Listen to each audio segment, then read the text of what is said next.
My name is Kayla Capel, and I go to Young Sound Seekers and Conklin Davis Center. I love the variety of sounds we get to hear and record, including the sounds of St. Augustine, the sounds at the De Leon Springs, and many other sounds. Alright, so some of the cool things I've learned from Young Sound Seekers are biophony, anthrophony, and geophony. Biophony is like the natural sounds from animals and stuff in the environment. Geophony is the sounds of like nature in the environment. And an anthrophony is sounds made from people. For example, biophony would be like the sounds of birds chirping. Geophony would be the sound of the trees rustling.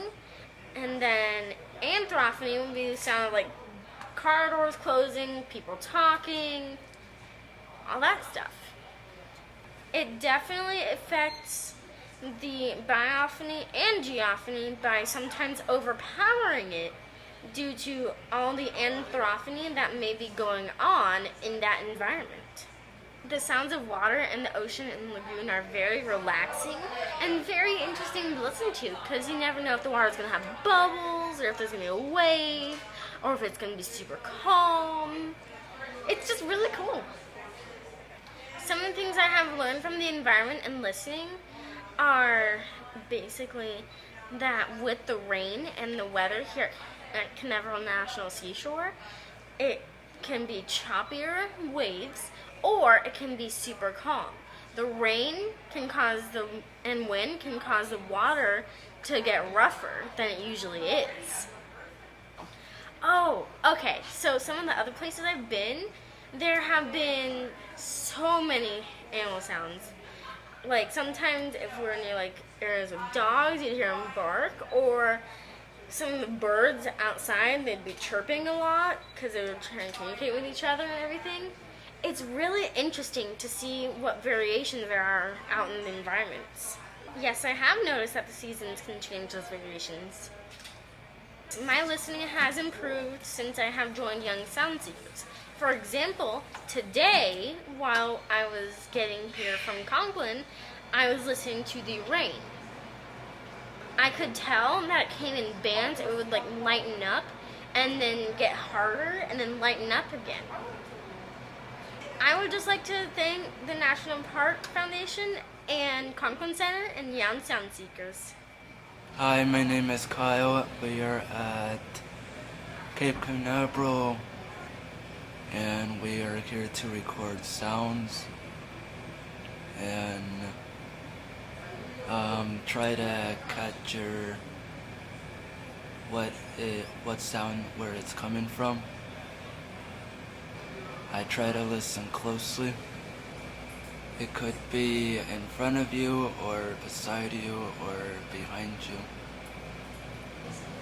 I just like to just enjoy the natures and the sounds. I like the bird sounds in the water. What I like about it is that you're experiencing something that you may have captured. I enjoy hanging out with you guys. So my name is Christopher Rowe. I'm 19 years old and a freshman in college. More or less. I've been a Young Sound Seekers about a year now. So far, probably my favorite thing was at Turtle Mountain where we went to go record sounds with a bunch of other people who were attending a conference there from all around the world. Well, I guess it was just seeing and talking to different people from different backgrounds who are all interested in the same thing that we're doing. And so it was just kind of interesting to be with experts in the field. The main thing I think I've noticed most about and learned most about the different sounds in our environment is how limited they are to a degree. Like, since I started doing this, I've noticed more when there's areas of silence or areas of natural sound versus sounds like cars and stuff where I live, which is by a major road. very much brought my attention more to the different sounds in my environment and makes me kind of appreciate more when there's more natural or less sound in general. In natural areas like National Park, I very much think that it needs to be a lot more protected from human-made sounds because it's something different from what people hear on their day-to-day lives. My major is in history, and so the most important sound I think should really be protected for future generations is language and how people speak different languages. Basically, as history's gone, people are beginning to homogenize language more and more. English is becoming more and more prevalent, and so I think that local languages and stuff should be more recorded and archived for future people to hear. This has really been an opportunity for me to kind of go outdoors and interact with people when normally I don't really, and it's kind of brought a lot of new experiences, and so thank you for the opportunity. Hi, my name is Walker. I've been with Sound Seekers for 4 years now. I think listening to a soundscape of a place helps you feel like you're actually there and what's going on. And it's not just like you're reading something about it. You actually get to hear the landscape and hear what it is like, even if you're like 500 miles away. It can teach you about learning about the environment by the way it has changed, the way the sounds have changed over the years, and what's new and what's different. 2 years ago, we did a summer camp at Stetson University for a week, and we got to do sound editing and recording. Personally, my favorite's the sound editing. And we got to make a story about a place of your choice, which I chose to make a montage about Canaveral National Seashore and the sounds you could hear there. And one of the things we did was make a postcard and put it on the National Park website. One other benefit about this program is meeting different people like Dr. Nathan and all the different Stetson students, even though they've all come and gone, and getting to help them with projects or something they need with school, and getting to meet new friends.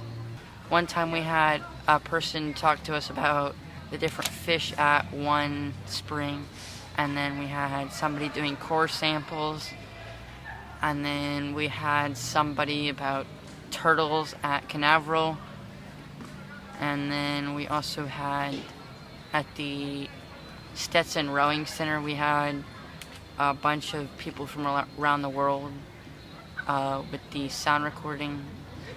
That was pretty cool. Getting to talk to people about their soundscapes, and that's been my favorite. Thank you for letting us just come together and learn more about this, as it could be a good career opportunity for us, as we can't see it, but we can hear it better. And also thank you for the career experience and the memories and fun we've had. Hi, I'm Katrina. I'm a senior at Stetson University, and I'm part of the Young Sound Seekers program. I've been here, it's my 3rd year on the team, and I've really enjoyed my time here. I've learned so much about stuff that I didn't know about going into it. I actually I joined the program having no idea what I was about to step into, and I've enjoyed every part of it so far.